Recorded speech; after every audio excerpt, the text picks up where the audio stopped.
Bonjour à tous et bienvenue dans ce nouveau numéro de la météo du Bitcoin. Nous sommes le mercredi 19 janvier.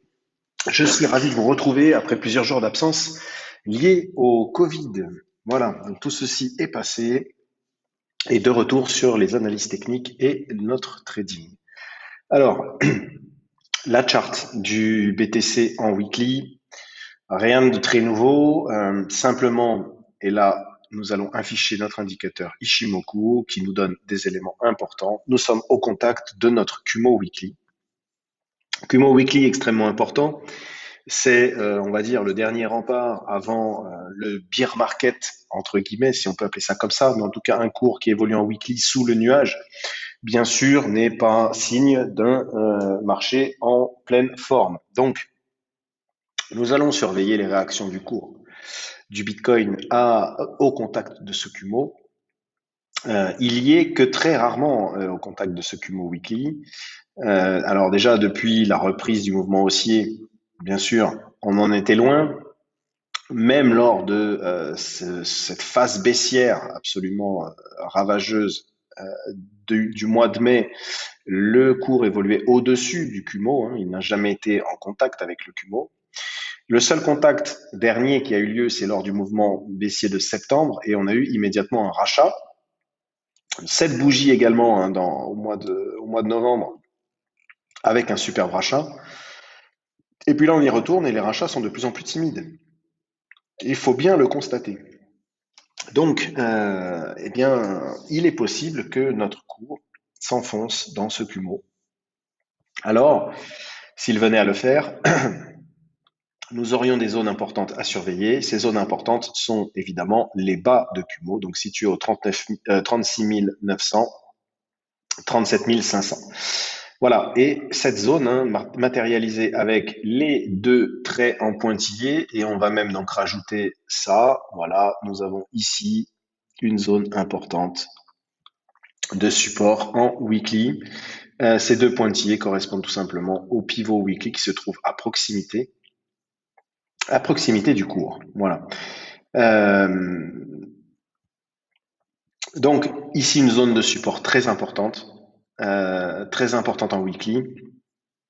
Dans le cas où nous viendrions à chasser les liquidités piégées sous le W daily, donc sous ce creux des 39 600, c'est ça, 39 600, nous aurions peut-être un mouvement qui viendrait au contact de cette zone support avant peut-être un rachat. C'est possible que le marché ait besoin d'aller chercher plus bas, d'aller chercher des niveaux de prix plus intéressants que les prix actuels, parce que visiblement les prix actuels n'intéressent pas pour des rachats importants. Donc, soit nous continuons notre phase d'accumulation, comme ça a été le cas ici, soit nous avons besoin d'aller chercher bien plus bas, enfin bien plus bas. Oui, ce serait quand même plus bas, puisque là on parle d'un mouvement, même si on venait par ici, on parle d'un mouvement de moins 10% encore. Voilà, donc au contact du Kumo weekly et des zones de support importants en dessous. On a aussi également, et ça c'est pas très joli, on a notre Tenkan qui est venu cross-beer notre Kijun, donc elle passe en dessous en weekly, elle passe en dessous de notre Kijun. Et ça c'est un des premiers signes qu'on n'aime pas voir sur l'indicateur Ishimoku. Voilà, on va surveiller tout ça. Évidemment, le BTC est tenu, nous tient en haleine et il n'y a pas que ça, il y a l'ensemble, d'un point de vue macroéconomique, il y a l'ensemble des marchés qui sont délicats en ce moment et qui ne vont pas en faveur du Bitcoin. Le Bitcoin est corrélé aux actifs à risque en ce moment, hein, je précise. Il arrive à se décorréler parfois, mais là, c'est pas le cas. Il est corrélé clairement au marché américain et le marché américain n'est pas en grande forme. On voit ça ici. Nous avons un S&P, donc le marché américain était fermé lundi pour cause de Martin Luther King Day, donc un jour férié. Cela dit, nous avions eu en fin de semaine dernière, après une baisse, nous avions eu une séance une belle séance, puis mardi, donc la journée d'hier, avec une séance bien rouge.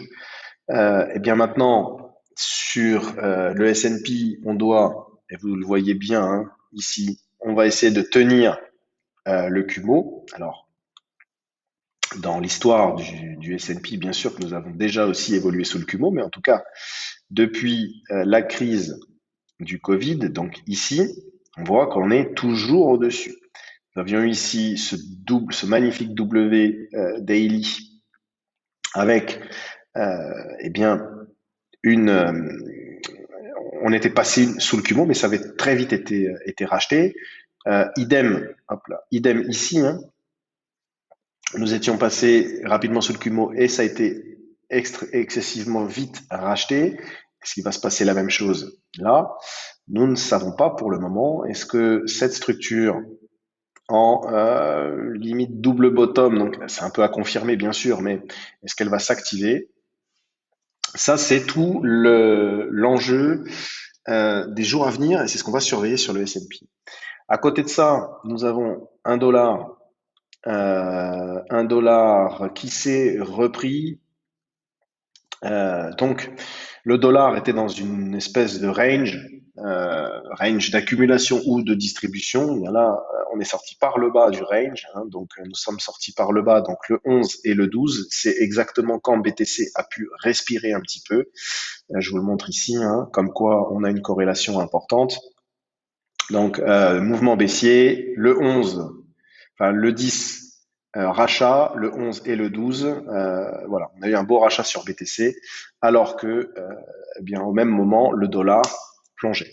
Donc, on a cette corrélation importante. On a ici donc un pullback, enfin, est-ce un faux breakout pour réintégrer la zone de range et repartir à la hausse, ce qui serait pas spécialement positif pour le Bitcoin qui est fragile pour le moment.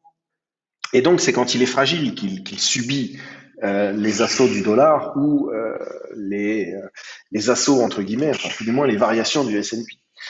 Si on avait un Bitcoin fort, ça serait beaucoup moins impactant, bien sûr. Mais on se doit de surveiller donc notre dollar et notre S&P, tout du moins les valeurs américaines. Ok, donc 15h30, on va vérifier si la séance d'aujourd'hui est toujours baissière, comme ce qu'elle a été hier, ce qui peut-être nous donnera une tendance sur BTC. Alors, on arrive sur notre chart daily. Notre chart daily sur le Bitcoin, il n'y a vraiment pas d'éléments importants. Hein. On voit qu'on est dans cette zone toujours, cette zone importante de travail qui avait permis de renverser en fait le mouvement baissier. Donc, on est sur une zone des 40 000, une zone de forte demande, bien sûr, une zone que les institutionnels avaient acheté au mois de septembre. Donc, est-ce qu'ils ont intérêt à le défendre? Bien sûr que oui, mais également, il y a des liquidités qui sont piégées. Et est-ce que les nouveaux entrants, les nouvelles institutions qui veulent rentrer sur ce marché, ou celles tout simplement qui veulent se repositionner, ont envie de se repositionner au même prix ou ont envie d'avoir un Bitcoin qui soit un peu plus bas? Eh bien, c'est tout l'enjeu des jours à venir. Alors, on est dans une situation qui est presque similaire. Oui, on avait un mouvement baissier, on a eu un beau rachat, puis on est reparti à la baisse.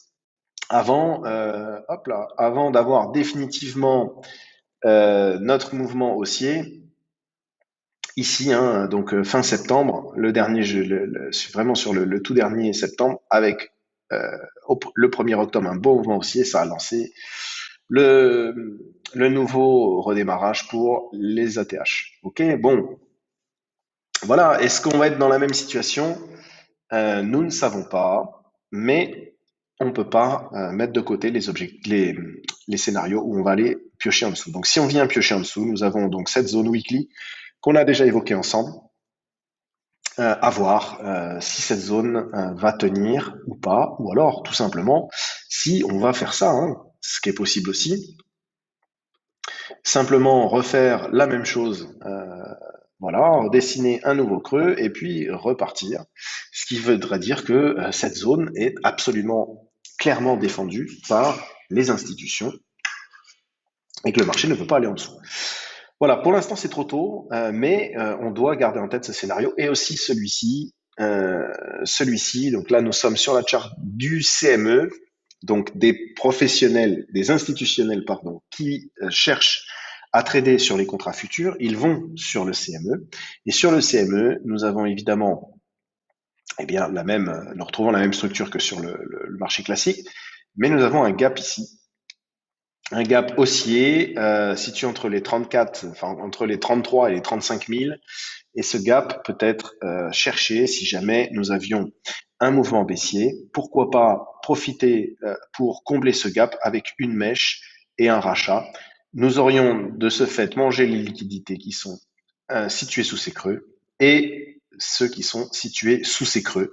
Ça permettrait d'avoir un niveau de prix intéressant, un Bitcoin en solde entre guillemets. Et c'est peut-être ce que cherchent les institutions. Voilà, on va rapidement passer sur le H1. Donc sur le H1, donc je vous ai dessiné des zones. Alors nous avions ici notre voilà, donc on a une belle réaction là de BTC à l'instant même. Nous avions ici notre FIB. Hop là, hop là. Le mercredi, on peut avoir de belles réactions. Rappelons-nous et rappelez-vous, le mercredi, c'est une journée de rachat en général. Donc, à voir. Tout du moins, que s'est-il passé hier? Donc, nous avions ce mouvement haussier qui était en cours de retracement. Nous avions indiqué cette zone. Au contact de cette zone, donc ici, nous avons eu un rachat. Donc, vous voyez, on a eu un double bottom qui s'est fait en H1 et on est reparti à la hausse. On est reparti à la hausse, pas n'importe où. On est reparti encore une fois se buter contre notre pivot horaire. Donc notre pivot horaire de la semaine, on va le traîner celui-ci jusqu'au 24 janvier, hein, donc de toute cette semaine.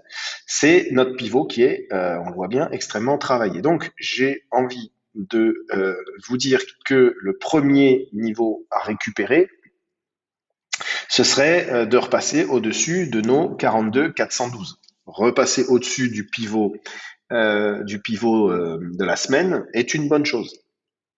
Donc ici, cette tentative de reprise a échoué. Hein, on est venu juste chercher l'ancien sommet. Hein, donc bon, c'était bien parti, mais encore une fois rejeté pour aller chercher là cette fois le nouveau creux. Donc nous avons dessiné un nouveau creux plus bas que le précédent, qui est en plein dans la zone des 61 818,6. Donc, c'est une bonne zone ici pour tenter un retournement de marché de la part des acheteurs. C'est ce qu'ils sont en train de faire, c'est ce qu'ils ont fait hier, mais contré par les vendeurs. Donc maintenant, on va retirer ce FIB. Hein, on a identifié la zone et ce qu'on va voir, c'est donc dans ce mouvement, donc le retracement de ce mouvement, voilà, de ce mouvement ici.